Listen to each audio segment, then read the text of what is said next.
fyrsti af englunum sem básúnaði, þá kom hagl og eldur, blóði blandað því að varpað ofan á jörðina og þriðjungur jarðarinnar eyddist í loga og þriðjungur trjánna eyddist í loga og allt grænt gresi eyddist í loga. Annar engillinn básúnaði, þá var sem miklu fjalli logandar eldi verið varpað í hafi. Þriðjungur hafsins var blóð og þriðjungur dó að lífverum þeim sem eru í hafinu og þriðjungur skipanna fórst.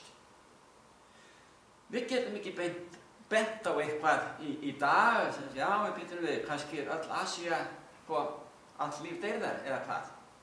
Eða bara á Vesturlöndum, en ekki annars staðar á jörðinni. Nei, hér er eins og verið að lýsa því að það dynja yfir ýmsar hörmungar, náttúruhamfarir, alveg örugglega, yfir jarðarbúa, yfir jörðina. En það mun ekkert allir farast. Þess vegna áherslan á þriðjung, ekki allir. Og takið eftir mismununum, segi sín ykkur núna, að hérna verið að tala að þriðjungur dó að lífverum þeim sem eru í hafinu. Við skulum skoða hérna. Í Opinberunarbókinni 16. kafla, við hoppum yfir, þar er talað plágurnarsjö og önnur plága þar. Jæja, við skulum byrja á fyrsta vissinu. Ég heyrði röst mikla frá hásætinu segja, þetta er Jóhannes, hann sér þetta allt og heyrir. Segja við englana sjö, farið og hellið úr þeim sjö skálum Guðs reiði yfir jörðina. Það verði að hella yfir jörðina. Það er ekki svo Guð sé að hefna sín og drepa fólk eða skepnur. Það er bara þegar að Drottinn dregur vernd sína og náð sína frá mannkyninu, af því að mannkyni hefur kosið að hafna honum og hans leið til eilífs lífs. Þá lætur hann þá bara að hafa það sem þeir vilja. Og þannig er það að vond og illkynnuð kaun komu á mennina sem höfðu merki dýrsins og tilbáðu líkneski þess. Þið sjáið, þegar þetta gerist, Kristur er ekki kominn. Af því að það eru menn, viss hópur manna eða einstaklinga, sem að líður fyrir þetta. Þeir eru ennþá hér á jörðinni, eins og þið sjáið. En svo segir í 3. versi, og hinn annar hellti úr sinni skál í hafið, og það var það blóði, eins og blóð úr dauðum manni, og sérhver lifandi sál dó sem í hafinu var. Tókuð eftir mismununum á þessari lýsingu á lífinu í hafinu og því sem við lásum áðan úr 8. kaflanum í Opinberunarbókinni. Hér í 16. kaflanum, þá hefur tími liðið og allt þetta sem er að gerast á meðal manna, sjálfsagt á tiltölulega stuttum tíma, það er svona þriðjungur sem líður í hverju sinni. Og þá er það þriðjungurinn af lífinu í hafinu, deyr, segir 8. kaflinn.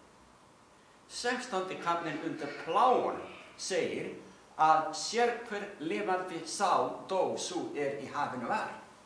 Sál þýðir bara líf. Og það er verið að segja þarna allt líf í hafinu deyr. Þegar 16. plágan á sér stað. En þá er orðið ískillega nálægt komu Krists. Og þegar plágurnar dynja yfir, þá virðist eins og náðartími sé algjörlega búinn leið og fyrsta plágan kemur. Við förum náðar í þetta allt saman eftir því sem líður á námskeiði.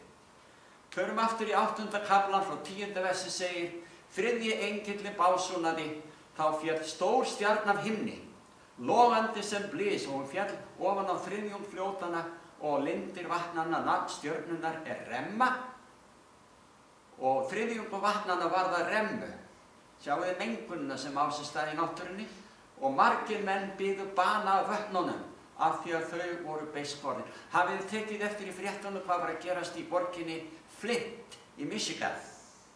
Ég átti heima þarna skammt frá í mörg ár, nema vatnið var orðið ódrekkandi í borginni Flint. Það er fæstir sem hafa tekið eftir þessu. En þetta var í fréttunum núna undanfarið. Ég hlustaði mikið á CNN svo að þess vegna vissi ég hvað er að gerast þarna.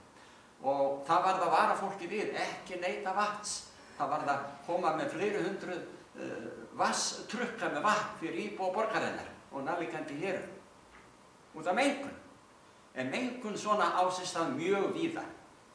Og þegar ég var í Afríku, í Nígeríu, það var ekki nokkuð leið að neyta vatns þar, og þannig það enn í dag, nema í fyrsta lagi að sía vatnið.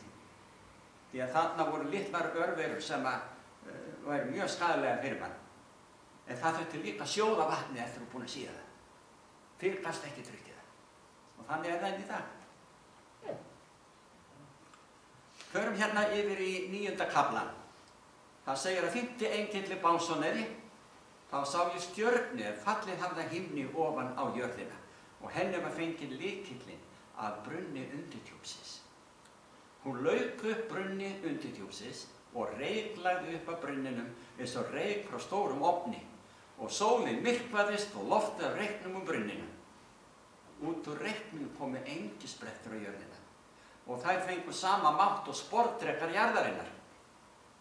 Og sagt var við þær að eigi skyldu þær granda grasi jarðarinnar, og þetta svo mikilvægt fyrir nautgripi og aðra skepnur sem njóta gras, né grænum gróðri, né nokkrum grænum gróðri, né nokkru tré, engu nema mönnunum. Hvaða mönnum?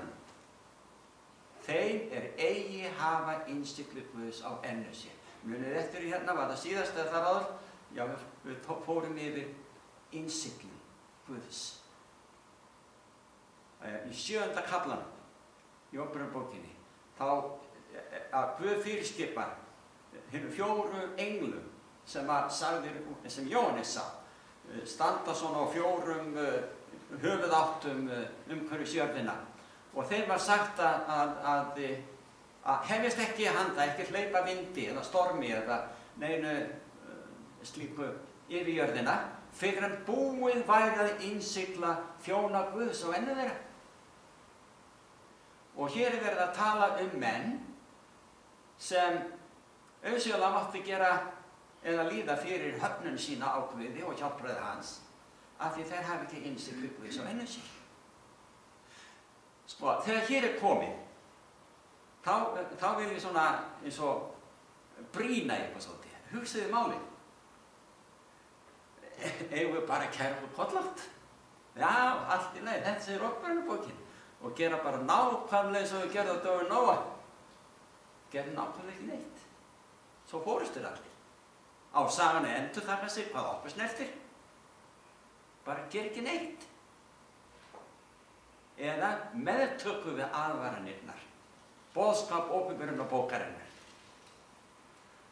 Og svo þetta það svona eins og mátti gera þeim einhvern miska, þó að Guð sé ekkert í þeim bransa að skaða fólk. Það segir í Jóbsbók í 1. og 2. kaflanum í Jóbsbók. Það Satan sem orsök allra sjúkdóma og alls böls, meira segja náttúruhamfara hér í heimi, ekki Guð. Þó að Guð geti skekið þessa jörð allavega.